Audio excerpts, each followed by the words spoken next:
Good morning, everyone. I'm Richard Sher, and welcome to People Are Talking on this Monday. We are live on Television Hill, and as you know, by watching previous programs on People Are Talking, that Satanism seems to be on the rise here in the United States. On this morning's program, you're going to meet a woman whose family, she says, is possessed by Satan. And we're also going to meet the potentate of the worldwide church of the Satanic liberation and a priest who consults the Catholic Church about cults like Satanism. All today on People Are Talking.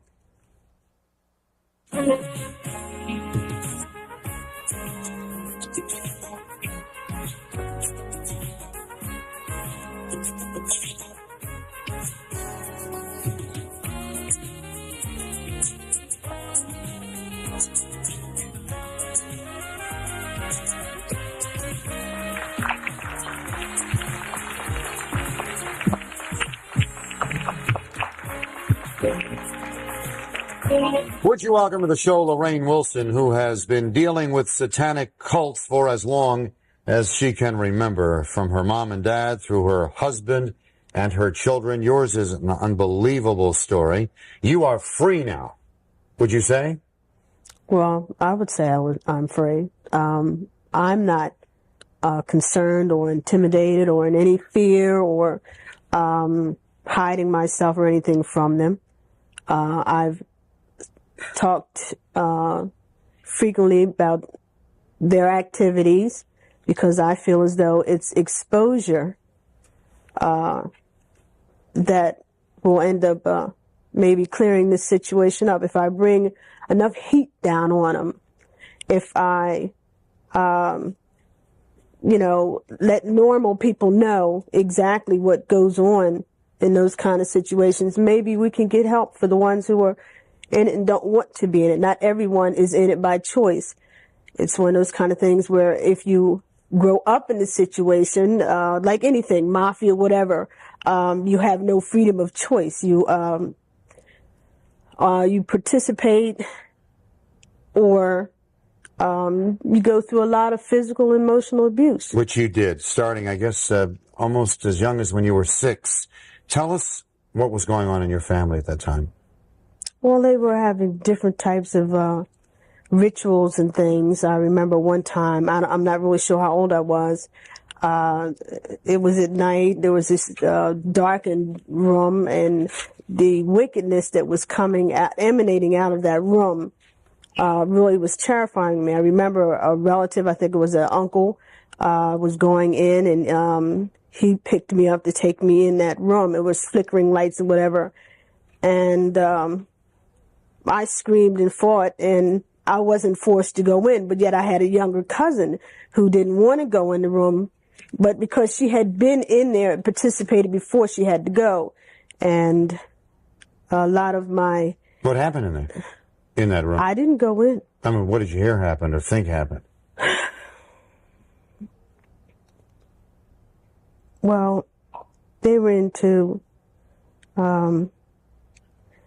group sex, animals, drinking of blood, eating of flesh, children and all that sort of thing. So... Wait. I'm sorry to stop you. Your parents were involved in this? My family. Your whole family? Family, right. Into? Aunts, uncles, cousins, I think it was what you call a coven or whatever it was. Your own little covenant. Your family was involved in... Neighbors. It wasn't it wasn't little something behind closed doors with just a few small group of people. I mean, with just a couple of people. It was, a lot of people. You have this pained look on your face while you're telling the story. I wondered if you could translate that into words. I saw a lot of suffering, a lot of abuse. And it hurts to know that there are people out there who feel justified in having sex with children or, of course, in animals. Gosh, that wasn't fun for them either. And because it's something they want. Because it's not like it's, say, a quote-unquote religion, which is one of the things they try to make you believe. Well, if you're a Catholic or Baptist, Protestant, you're going to bring your children up in that faith. But that's different, or Jewish. If you sit around and you, as a child, come up and you don't understand the rituals or how the worshiping and whatever, it's not physically painful, whereas in Satanism and cult, that type of cultism, there's physical abuse. It's not like, okay, I'm growing up in this. Children don't have a freedom of choice with their religion anyway.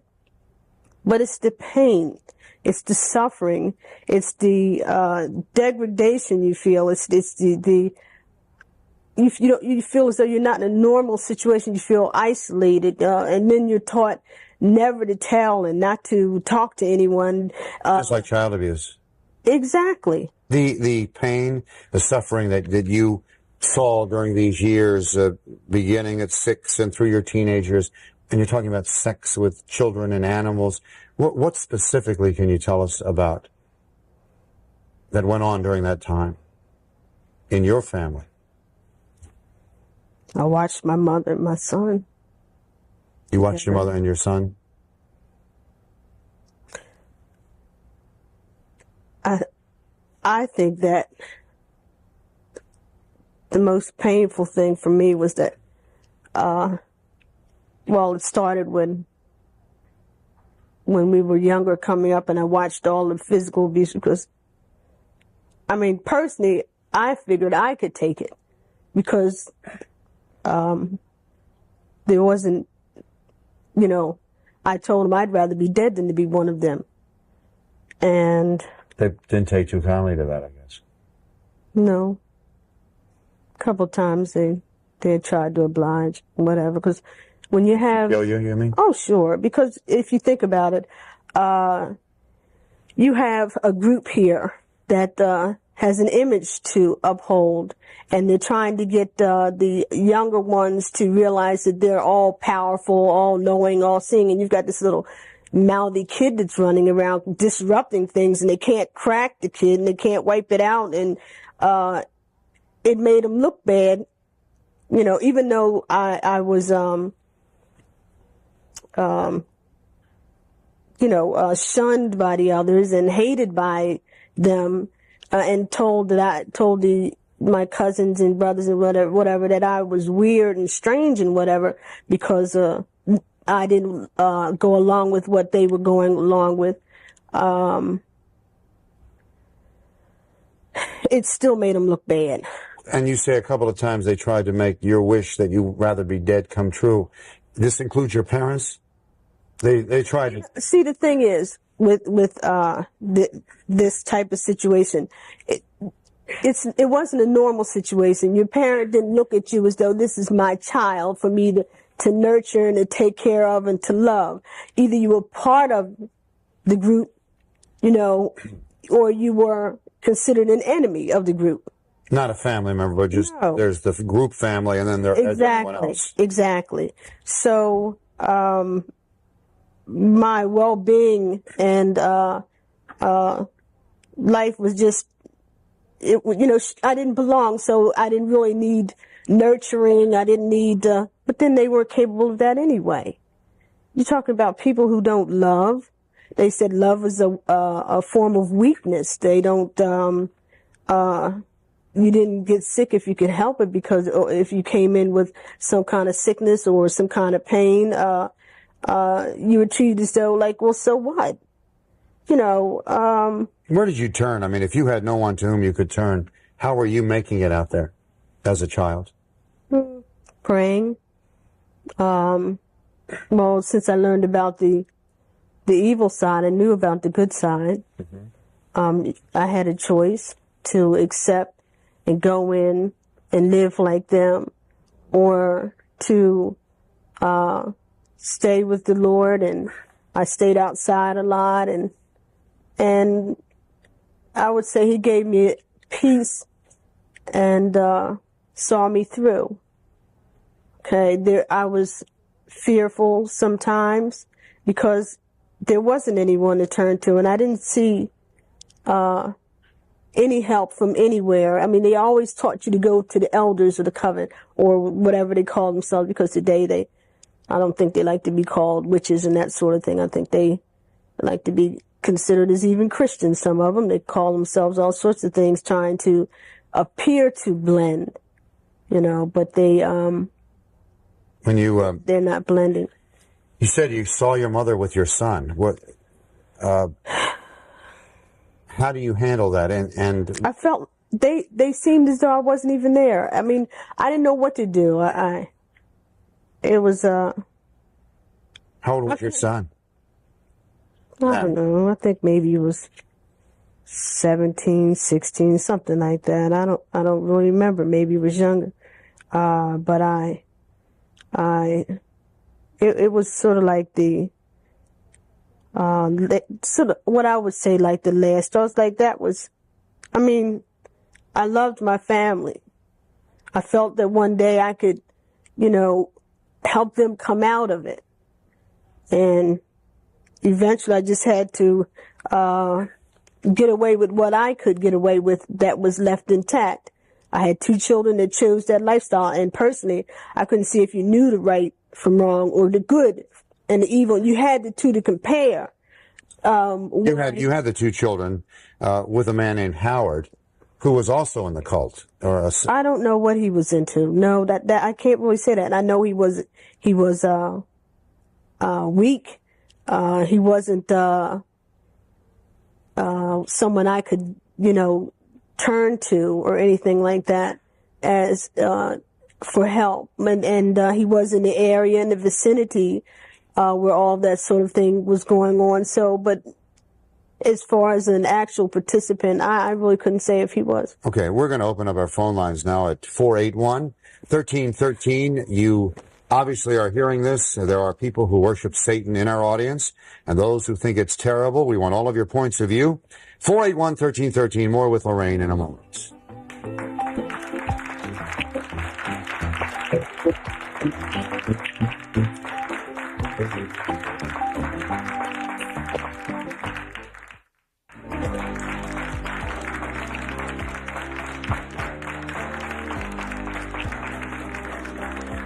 We're talking today with Laraine Wilson, and in a few minutes you're going to meet a man who's one of the leaders in the Satanic Church. First, Laraine, back to your story. Tell us, you've mentioned animal sacrifices and sex with children, and to what end was this going on? I mean, what is it that you believe your family believed in at that time? If it wasn't God, what was it? What were they doing all these things for? Okay, well, I know people that worship Satan are rebelling against God. Okay, their ultimate end, I suppose, just to continue on with their rebellion. They hated a lot of things, and they were resentful of lifestyles. They thought that the normal home was a sign of weak people, and they wanted the power. They wanted the power over another human being. They wanted to be able to manipulate people, to control people by any means necessary. They weren't concerned with human life per se, just their own sexual needs or desires, their own. Their wickedness was so within them and so intense that whatever whim they had, they just, they would just go through with it. They, as What are you talking about? In other words, whatever they wanted to do, they would do in terms of what? Okay. Well, sexually speaking, whatever they wanted to do, there was no controlling. They didn't practice self-control at all. They didn't inhibit themselves in any area. As far as, like the eating, they ate anything they wanted to eat, to gorge themselves on this. As to, I guess just the freedom to do whatever they wanted to do. They just like no holds barred, let everything go. And then they condemned, anyone who wasn't a part of them. Can you share with us the worst situation? I mean, of course, your mother and your son couldn't be much worse, obviously, but something else, some ritual, some animal bloodletting, or anything that you experienced and saw yourself. Not something you just heard about, but something you witnessed.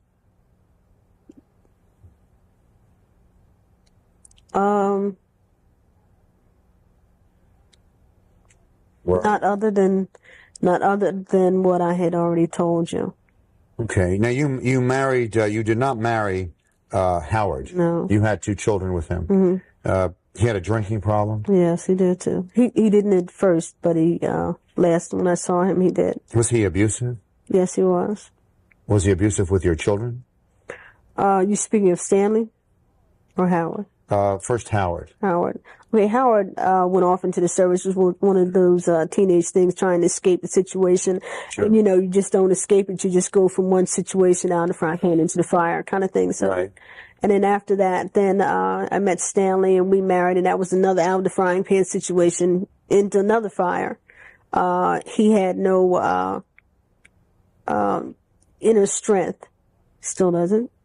And Still doesn't. Why did you hook up with him? Why do you think you hooked up with these guys? Oh God, I mean, I wasn't in a normal situation. I was running. I was trying to find ways out, and but the roots were there, so I didn't really run. But so far, Was Stanley involved in this too? I would say he became part of it. He got caught up in it. I know he's with my sister and my oldest daughter, and You say with? You mean sexually? yeah. Mm. Well, I guess you didn't stay with him long. Well, we were married, and then it was the other people, my sisters, and different other things going on, and that was just enough of that. And my daughter hadn't been born yet when we were married, and so he was the only father she ever knew, and when she was about 16, I think, because of what she had been taught by my family, she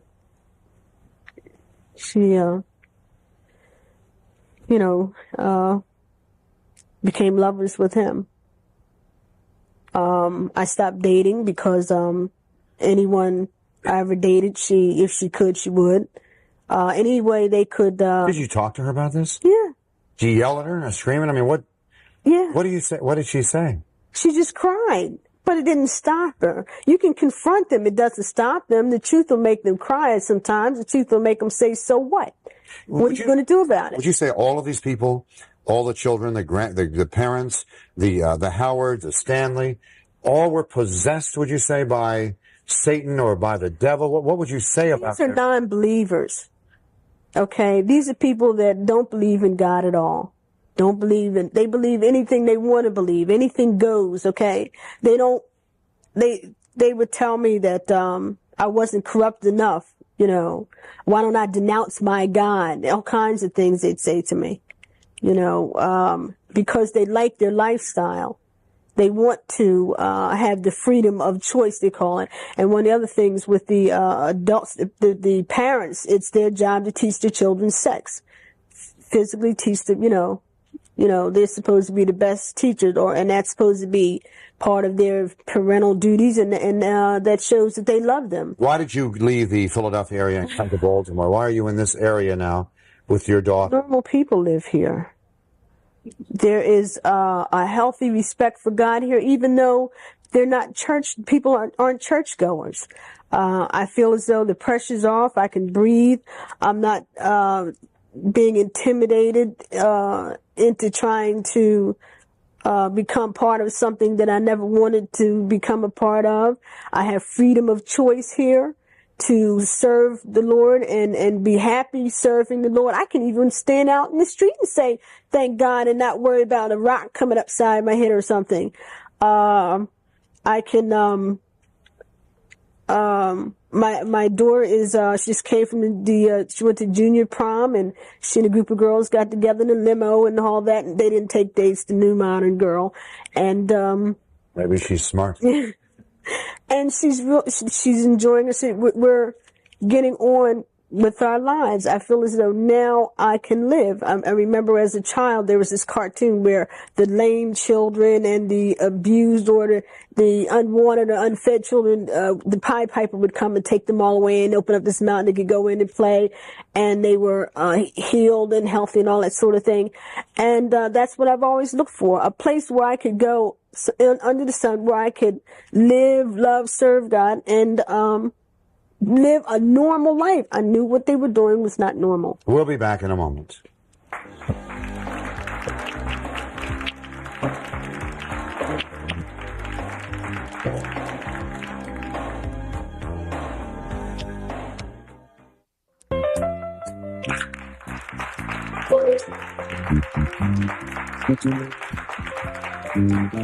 We're being joined now by Paul Valentine, who is the potentate of the Worldwide Church of Satanic Liberation, a church which he helped to found on January 8th, 1986.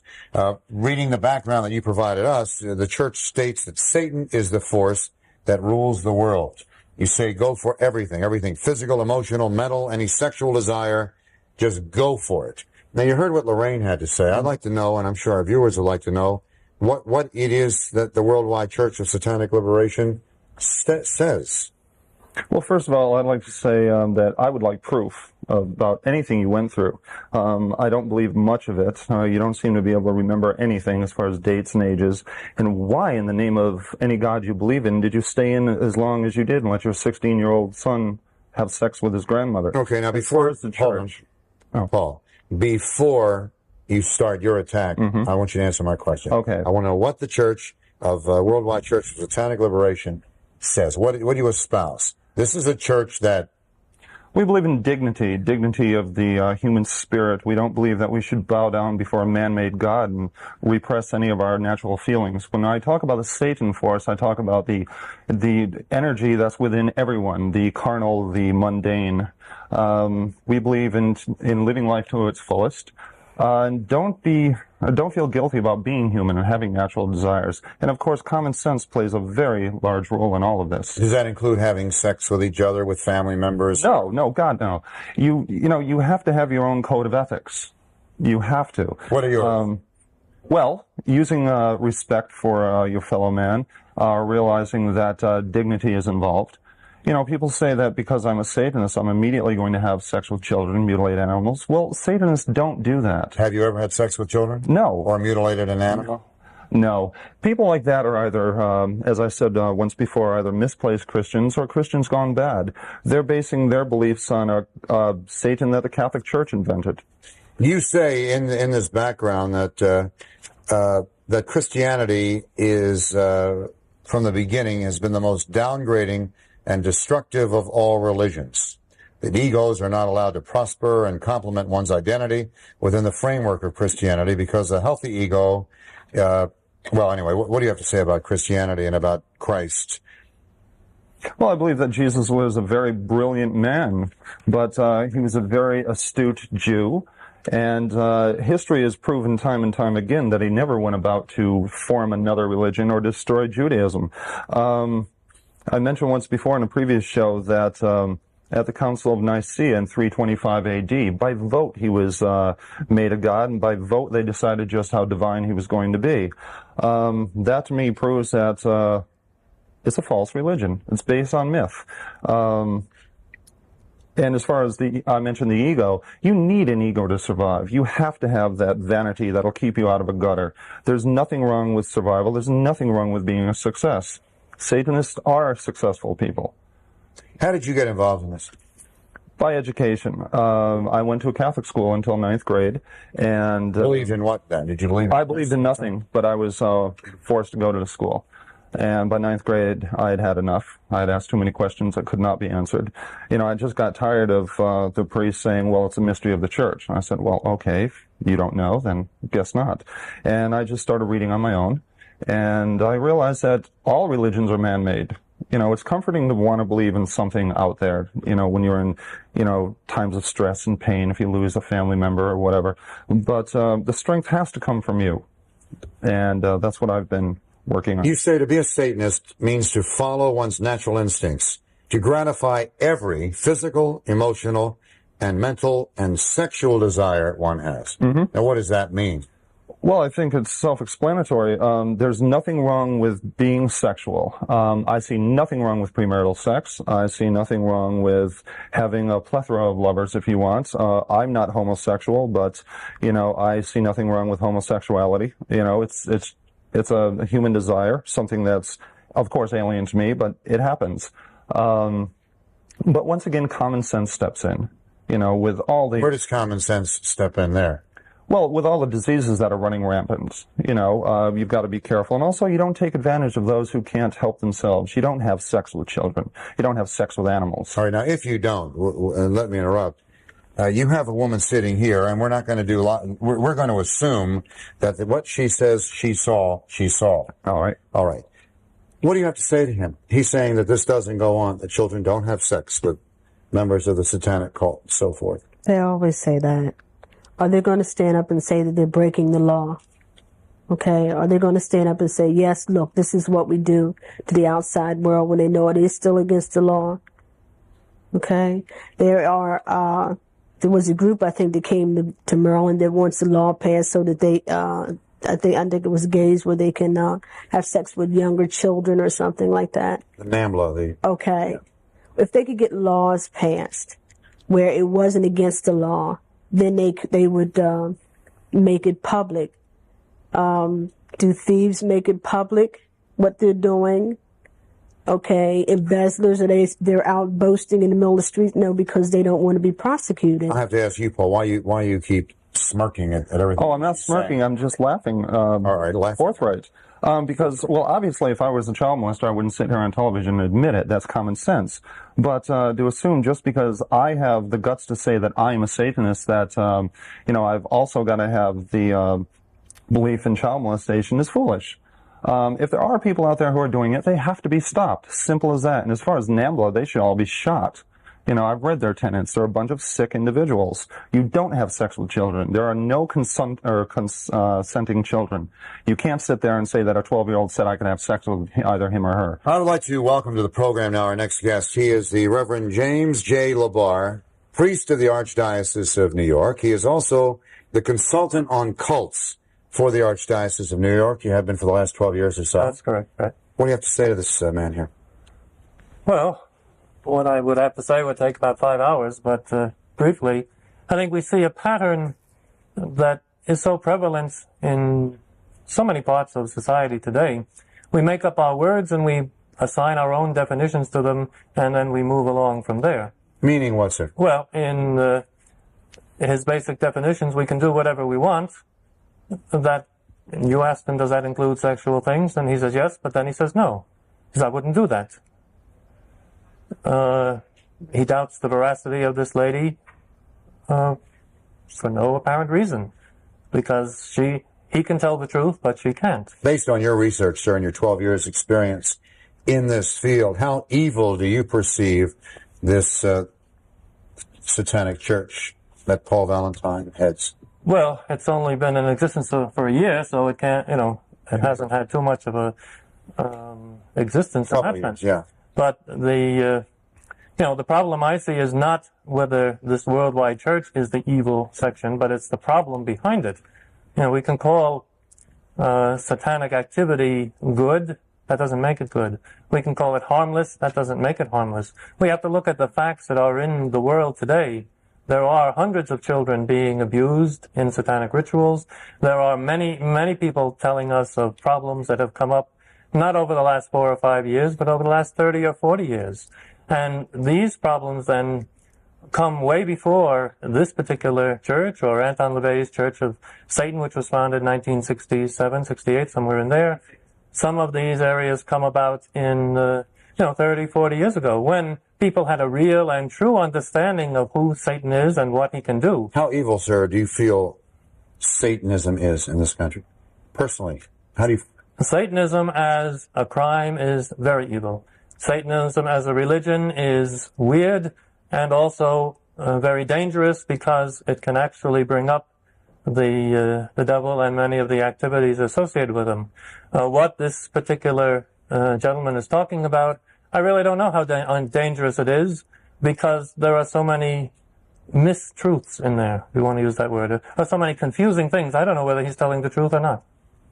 I've got to counter that. You said in the beginning I was talking about sex at one point and then saying I do and I don't. Well, of course, I said sexual freedom, but it's sexual freedom with common sense. You know, it seems like every time I get into a discussion with anyone, they immediately bring up, well, you know, what about the sex with children? These people are not Satanists. They're people who, you know, have to take a label, and it's easier to take Satan. Now, you know, I can name many cases where there have been fundamentalist Christians that have done the same thing, but no one seems to put that on the front page of the newspaper. You know, there are various denominations. There is the lunatic fringe in every organization. Well, like the fundamentalists, the Jimmy Swaggarts of the Christian denominations. There are lunatics in the Satanic world. They have to be stopped. I've never said anything other than that. But to accuse me, just because I'm a Satanist, of being that way is unfair. We'll be back in just a moment.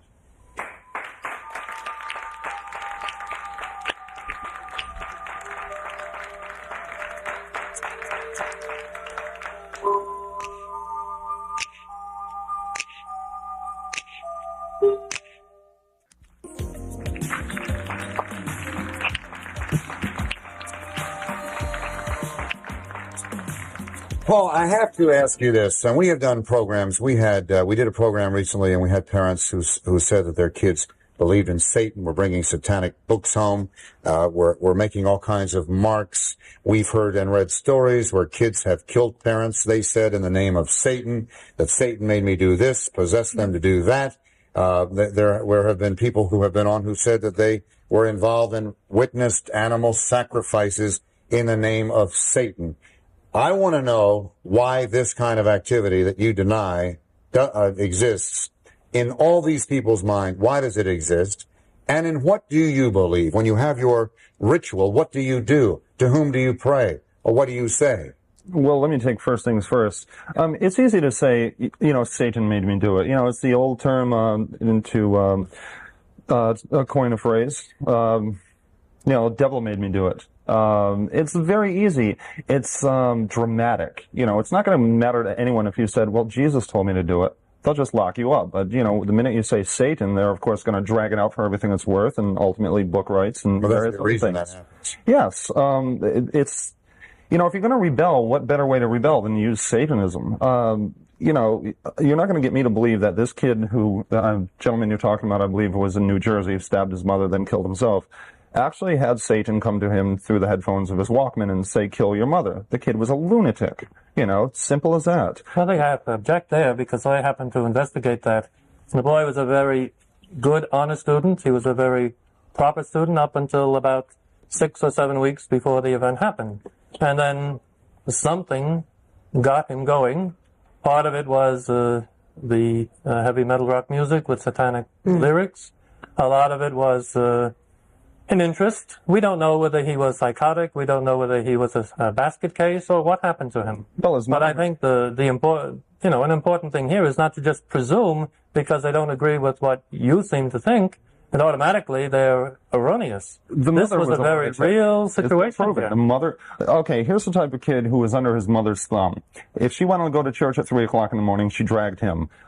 She was just a fanatic about her religious beliefs. And yet, on the other side of the coin, she allowed him to have the heavy metal posters in his room, allowed him to play Dungeons and Dragons. So there's that dichotomy that didn't fit in that kid's head. So he goes off the deep end, stabs her 40 times in the face, and then kills himself. And they immediately think it was Satan. None of the police involved in the case really believe that it was satanic. What do you believe in? What do you do at your rituals or at your services? What do you say? Well, I'm not going to get into what I do at my services because Have you ever seen an animal sacrifice? No, it wouldn't be allowed in my organization. Have you ever seen a child have sex with an adult? No, I find it perverted. I wouldn't even watch it on a film. Would you take a lie detector test? Absolutely. I've done it before. Why did you advise, why were you an advisor on this new satanic movie called The Unholy that is just out? Oh, I'm not an advisor. What they're doing is they're tying in the fact that I'm a Satanist and making talk show appearances to show a film clip of the film. You're not a consultant? No, no. I came along long after the film was made. Then why should we show the clip? I think Vestron would be quite happy with you if you did. Are you getting any money from that? No, not at all. No stipends or anything. Basically, the film has a lot to offer, I think.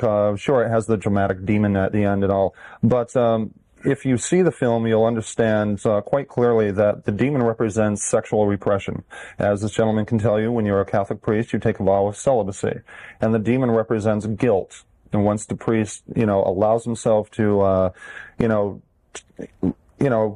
become a total human being and get involved in sex, the guilt takes over. All right, I'm going to hold the clip so I talk to my producer between the segments. Yes, go ahead. What are you thinking? Oh, well, I'm just listening to him rattling on and rattling on and rattling on. And he's going to try to convince you that what he's doing is right. But why won't he tell you what his rituals were all about? Why won't he go into that? Because it's a closed, secret society. We're a very exclusive group. I don't open it up to everyone, People so we pay can me believe to any way we want. Then Exactly. maybe you are doing these things and you won't tell Oh, us. sure, but there's no way I can prove I can't, or I'm not doing it unless you were involved in one of my workings. But then again, I could easily stage it where it was harmless. You don't have to believe me, but it's my word against anyone else. With all due respect, you just said you could always stage it so that it would be harmless, which suggests that if we were to see what you really did, it wouldn't be harmless. No, I just said it before anyone else did. I mean, if I were the type of person who was killing animals, mutilating children, having sex with children, well, I certainly wouldn't do it on camera. I would invite you to come in and I would have this very whitewashed little ritual, then you'd all walk away happy. Well, that's not what I would do. I would just soon say, my tenets are my own. You have to be part of the church. But why does it have to have a closed door? You can walk into any Christian religion at any given time. People invite people to their churches. There's power in mystery. There's power in secrecy. So you see yourself as a powerful church. Oh, definitely. I've said from day one that my one goal is to start the wheels in motion to bring an end to Christianity. All right. Caller, good morning. You're on the air. Yes, Yes. I'm an ex-Satanist and cultist. Yeah, hold on. Yes, sir. Go ahead. Yes, I'm an ex-Satanist and cultist, and cultist, and I would like to make some comments. First off, I'm the area authority in this. I work with the police and the Warneke Ministries and other folks. And to say that the cultists or the satanic cultists don't abuse children is incorrect. About approximately 1 month ago, I had a call from a group that was sacrificing their own children, and one of the ladies wanted to come out of this particular group, and she had stated living in the community of believers, they would have their own children and they would sacrifice their own children. Mm-hmm. And they also have sex with their children. It even goes as far as putting their children in caskets with dead bodies and lowering them into the ground and covering them over with dirt. Also, parents will take ritual knives and teach their children how to stab dead bodies correctly, as they do in the sacrifices that are performed. Sir, what did you witness yourself with your own eyes? Well, I've seen a great deal of dynamic activity. Myself, only animal sacrifice, never human. But I work with people who have actually done the human sacrifice end of it. You see, that the reason why they do the human sacrifice or the animal sacrifice is to gain power from the devil. This man's misrepresenting the mainline satanic cult, which is mainly called the Brotherhood, and they believe in total human sacrifice because that's the only way they can gain power. Go ahead, answer. Hold it. I want proof. Once again, I want proof of everything that you're saying. It's nice to say that you know all these people who kill people and stuff, but I want proof. It's easy to sit there and say, well, I've seen this. And you mentioned you've witnessed demonic activity. Did you see a demon? You've got to learn to get your adjectives straight. This has been going on for years. I want proof. If this is going on, you've got to stop the people. You don't call up talk shows and mention it. You go to the police. That's what the police are for. I've consulted with police many times myself. I've opened my doors with them. They know what I am. They know what I represent. You haven't opened your doors so they could attend one of your services, though. They haven't asked. Well, see, the thing is I'm the one they call a lot of times to investigate, to explain the different types of areas that they run into, like if it's a ritual sacrifice, or if a person's got books, or if there's a possible homicide that's not a suicide or whatever. But the point is it's proven, and there are now police agencies that only investigate cult-related activities such as murders, abductions, and so forth. And even in Maryland, since 1981, the Satanic I guess you'd call cult activity is up over 600%. The thing about it is this is whitewashing it. They always want proof. They always want so on and so forth. You can check your police blotters, and you can find where police have unsolved crimes that have satanic origins.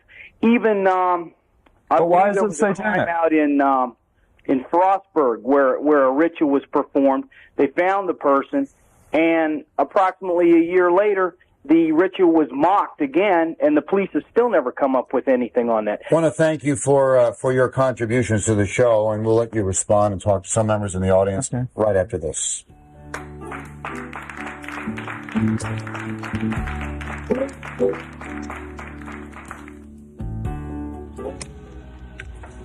This is Father Michael. he's taken over Father Dennis's church. He wants to speak with you.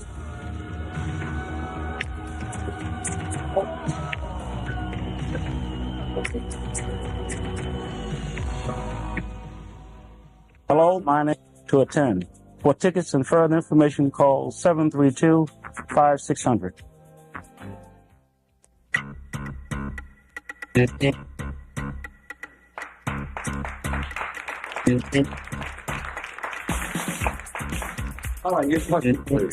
We've heard a lot of false information here. One thing being that Christians did not believe in the divinity of Christ until the 3rd century after the accounts of Nicaea.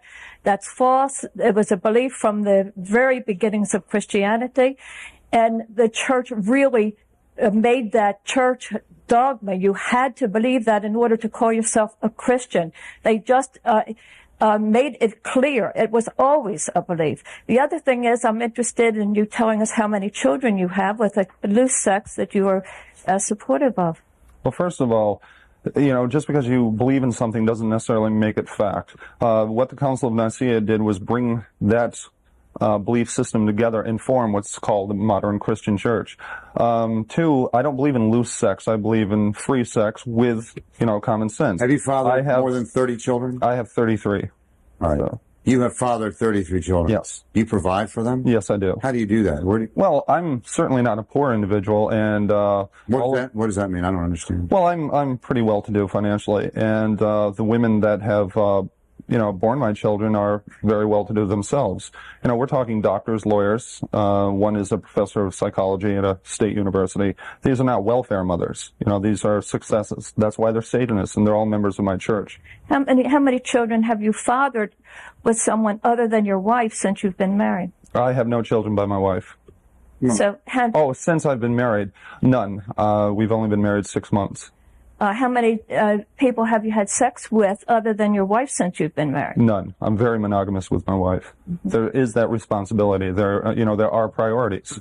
But you've had 33 kids on the way up. That's busy man. Yes, sir. I'd just like to ask one question, and that's this. For something that's so powerful, why is the need for secrecy? I've never known power to confine itself to secrecy.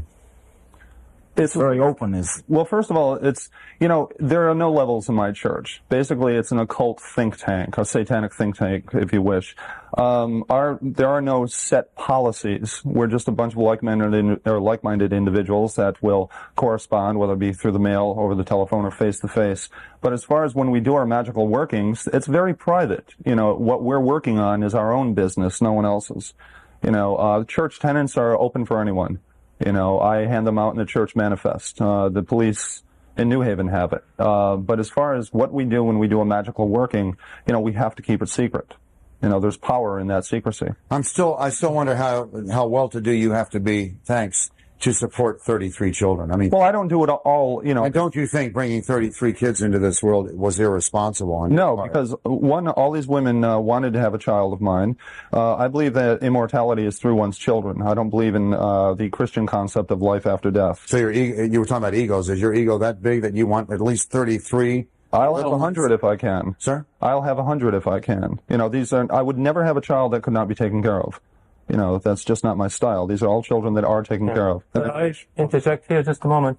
I think this is another example of making one's own rules. Everybody in society sees that as a bit bizarre. But I would like to clarify just one point that would help us understand a bit what's going on here. we actually have 3 different kinds of satanic activity. And the ones that the gentleman over here is talking about would be the church's kind, Church of Satan, Church of Worldwide Church and such, who may very well do no sacrifices whatsoever.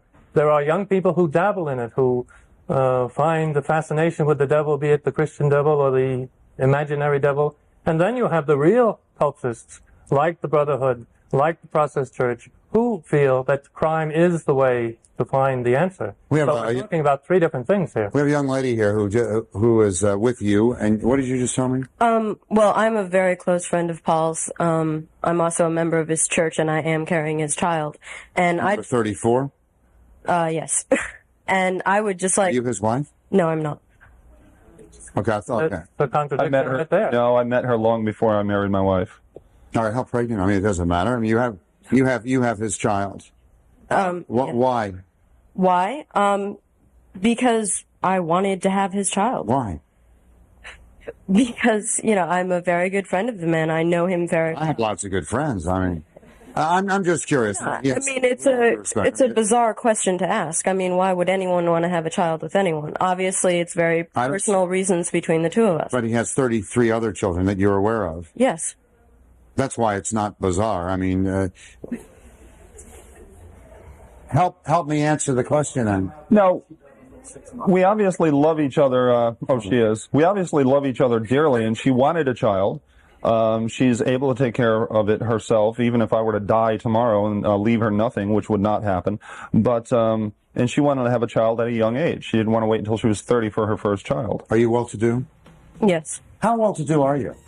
I make enough so I don't have Are you to a work. millionaire? Oh, no, but I'll get there sooner or later. I'm a Satanist. Be back in a moment. Richard's Wardrobe provided by J.S. Edwards Limited. Fine men's clothing in the Hilton Inn Plaza, Pikesville. Guests of People Are Talking stay at the luxurious Omni International Hotel, the entertainment headquarters of Baltimore. Let us entertain you. You wanted to make a comment, sir? It sounds like to me that the way to foster Satan worship is the fostering of offspring of Satan. And to me it seems very simple. Satan made me do it. We don't worship Satan. But nonetheless, that's how I would perceive it. And also, the point is, Satan is a master of deception. And that's what we always need to keep in mind. We never know the truth. Exactly. Laraine, you want to make a final comment? We're almost out of time. It's just that they will never tell the truth. They have to be exposed. They have to be found out. And I think as long as we keep talking about it, people keep coming out and standing up and not fearing them and telling what's going on, that eventually with the exposure,